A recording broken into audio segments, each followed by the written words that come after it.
So setup wise, we say for both it's going to be a narrower stance, ball's going to be in the middle. What I want to try and make sure is we're measuring the golf ball sort of from where your sternum is, okay? So that kind of goes through the middle of your body there. That ball is, if we're being critical, a smidgen too far forward. However, because the method you actually used was actually pretty good, the shot you're seeing in this case was a good shot.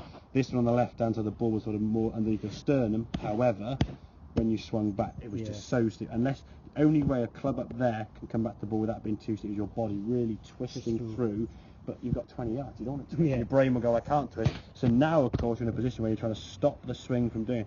So your body now stops your arms sort of just pulling down, coming down very, very steep, chunk it into the ground, or if you try and miss the ground, it's going to whiz across you, and you can see the divot there now. That club stops in the ground, and the big chunk of the club there taking the ground away. Okay, so what we want to try and create is a slightly more sort of shallow angle, a lot less risk. That club now is staying lower, even probably going back more than you think there, but still the angle as the club's gone back now is more this way and this way rather than set up in the air. A lot less wrist actions. When the club comes back in the golf ball now, it's shallow into the golf ball. We're using more of the bounce of the golf club.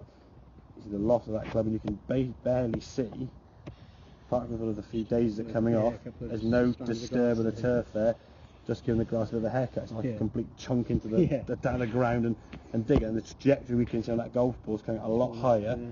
When you're playing up over a bank somewhere and you need to get that loft, that's the sort of shot you're going to be looking to play, okay? You see a lot of times these guys playing these sort of miraculous flop shots, real big swings and flops.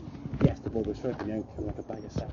It's a risky shot. But you don't need any more loft than what you just played there. There's very few situations you'll be playing on a golf course with the bank's higher than this, or you've got to send it much higher.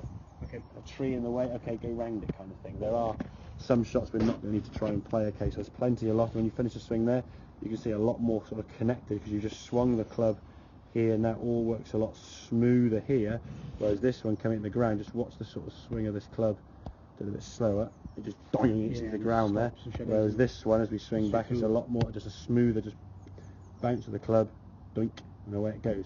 This one here now just going straight into the ground, and if that's the reaction you're going to get with the club digging in, you're going to be fearful of hitting the ground. So you will just miss the ground. And that's when I think and then you whiz it, and it just was. And that's the problem. Any golfer of any ability, if I said here's a complete beginner who's never played golf, here's a club, swing this club and miss the ground, they could do it. Okay, they just miss the ground. Up here somewhere, they can miss the ground. Okay, if their life depended on missing the ground, they'd miss the ground. So if you've had a chip shot, and again, situation like this, we saw the first shot, if you set up and then you sort of stub it in the ground and it then comes back down to you here, as it did the first one, you said back to your feet, you're then going, right, I'll miss the ground now, and then you just, and then you're going back and forth like a yo-yo, from an escalator with the same shot, and you get to the side, just whack it over the top there, and then it goes beyond the green, the other side. So yeah, so narrow the stance up. Ball's going to be measured from where your sternum is, okay? So we can just move a little bit sort of left with the top off. I'm not tilting this way, I'm just moving my knee, so my zip, you can see my zip now is saying vertical.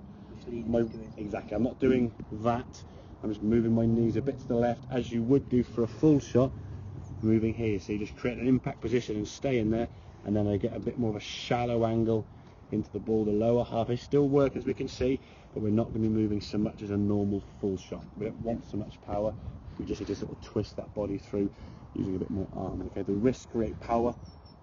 20 yards, Carl, do you need power? Not really, do you? Okay, too much power, you're going to go oopsie daisy and then stop into it. Okay, mate? Have a couple more then to finish off, buddy.